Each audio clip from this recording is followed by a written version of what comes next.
Tak perlu waktu lama bagi Gubernur DKI Jakarta Basuki Cahayapurnama atau Ahok untuk mengeksekusi kawasan Kalijodo. Berawal dari kecelakaan maut yang menyebabkan 4 orang tewas, Ahok langsung memutuskan untuk menertibkan kawasan Kalijodo. Terhitung hanya 20 hari, waktu yang dibutuhkan pemerintah Provinsi DKI Jakarta untuk membongkar ratusan bangunan liar di Kalijodo. Kawasan penuh wisma dan tempat hiburan itu akan dikembalikan fungsinya menjadi ruang terbuka hijau. Bukan tanpa perlawanan, tokoh Kalijodo Abdul Aziz dan sejumlah warga Kalijodo lainnya mencoba untuk mempertahankan rumah mereka yang berdiri di atas tanah negara. Di antaranya mengadu ke Komnas HAM dan menggugat surat peringatan pertama atau SP1 yang dikeluarkan Wali Kota Jakarta Utara. Namun, semuanya hanya menjadi cerita dari upaya warga Kalijodo mempertahankan diri.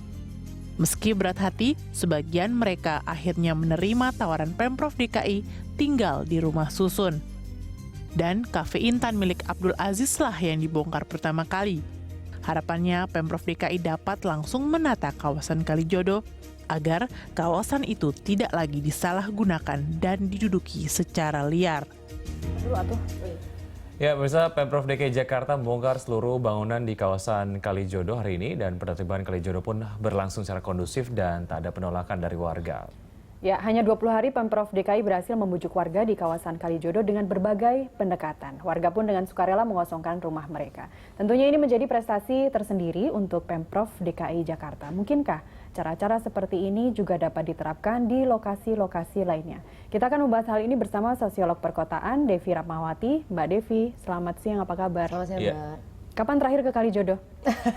Melihat lokasi di sana? Ya, kalau kita melintasi untuk ke bandara dan sebagainya, tentu saja kita akan lebih intens untuk melewati kawasan tersebut. Dan memang menariknya kawasan ini kan menjadi kawasan yang seperti sekarang itu dimulai pada sekitar tahun 63 lah. Di saat memang terjadi perhara kemiskinan di banyak daerah yang kemudian menjadikan Jakarta sebagai sebuah harapan untuk bisa menempuh kehidupan baru yang lebih baik dan sejahtera. Dan harapan itu makin tinggi ya saat sekarang-sekarang ini ya. Iya, karena memang kita tahu tata ruang Jakarta memang sebenarnya sudah tidak lagi cukup bagi penghuninya. Sedangkan magnet Jakarta yang memang perputaran uang itu 60% ada di Jawa dan juga di Jakarta ini membuat semua orang datang ke sana. Dan ini memang menjadi catatan bagi pemerintah daerah sebenarnya untuk turut bertanggung jawab terhadap fenomena-fenomena yang terjadi di Jakarta. Karena mereka adalah orang-orang yang harusnya paham bahwa mereka yang tanda kutip mengekspor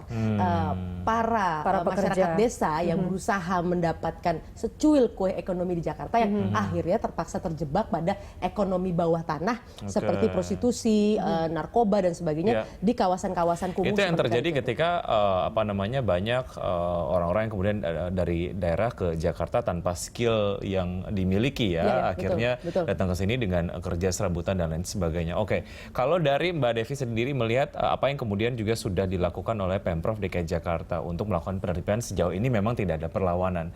Dilihat dari pendekatannya, apakah ini kemudian dikategorikan sebagai satu pendekatan yang ideal gitu? Karena memang ya warga sepertinya sadar sendiri gitu untuk pindah dari Kalijodo. Ya, dinamika pasti terjadi.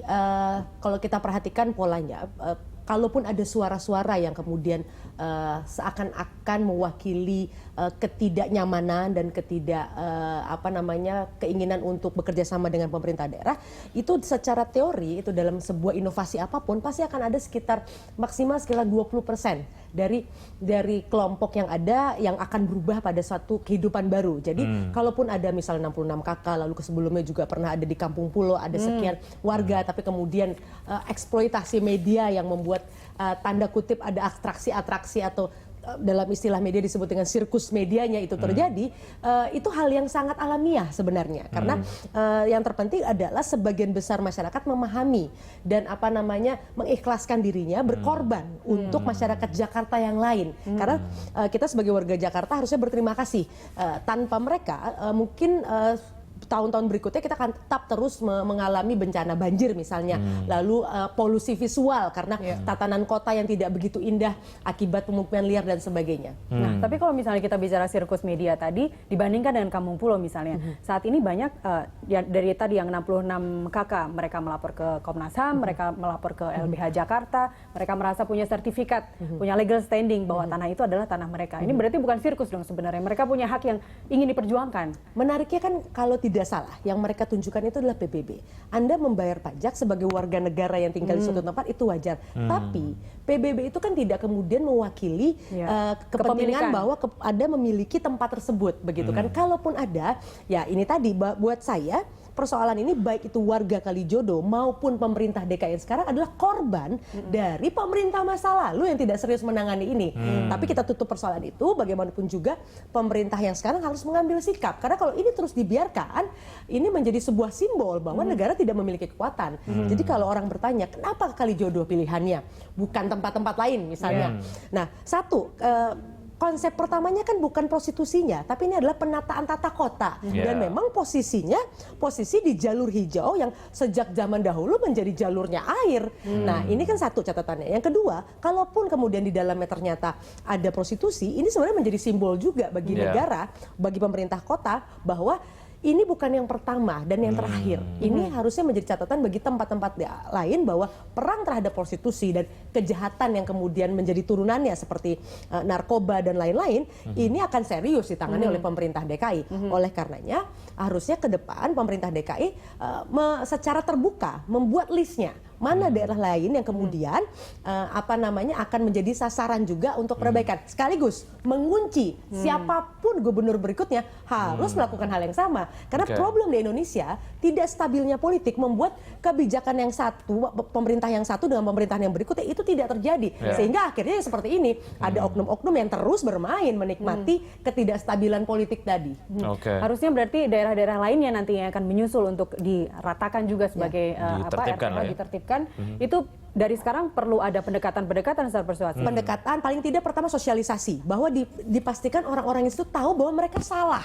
Jangan sampai mereka memperjuangkan sesuatu yang mereka tidak paham kalau mereka tuh sebenarnya dari awal sudah salah. Tapi mungkin nggak DKI Jakarta akan terbebas dari tempat-tempat prostitusi? Sangat mungkin, asal ada keinginan yang kuat seperti yang ditunjukkan oleh pemerintah yang sekarang. Berani mengambil risiko, walaupun risiko untuk tidak terpilih lagi misalnya. Karena ini kan dekat-dekat dengan kontestasi politik tahun depan. Baik, kita masih punya beberapa segmen, Mbak Devi, kita akan lanjutkan usai jeda, kami akan segera kembali.